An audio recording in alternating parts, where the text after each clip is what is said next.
25 people in Denver will call for help today to ask for help surviving domestic violence.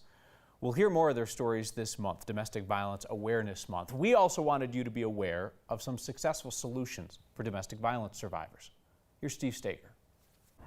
3 times a week, the seats around this table fill up, and the people who sit here will tell you the conversations they have save lives. Now that we see the full picture, we're able to provide more robust advocacy for those victims. This is where a process called triage plays out. So triage is a multidisciplinary team of professionals that serve victims of domestic violence. Each week, police investigators, members of the DA's office, and service providers review new domestic violence cases. Abby Hansen is with Safe House Denver, an emergency shelter and counseling service provider. Safe House has a seat at that table. Police point them toward victims.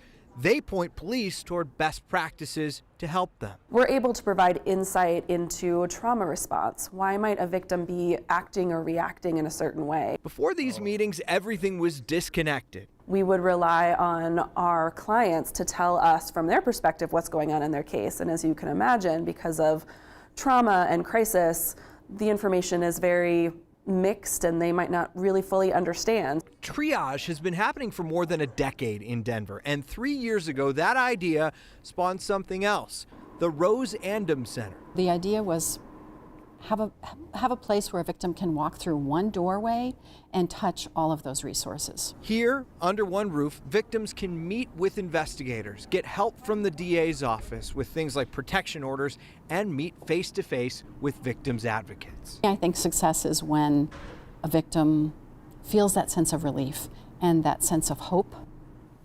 And Monday, they'll add another service at the Rose Andom Center, officially opening a medical clinic there for primary care services. In some cases, victims are afraid to get those services because they're afraid of their abuser finding out. Yeah, you might imagine if they're in charge of the insurance or so forth. And I mean, the idea here is not to enable prosecution, but that's what ends up happening. Yeah, anecdotally, they're able to say that a lot more people, a lot more victims take part in the criminal justice process when they feel safe.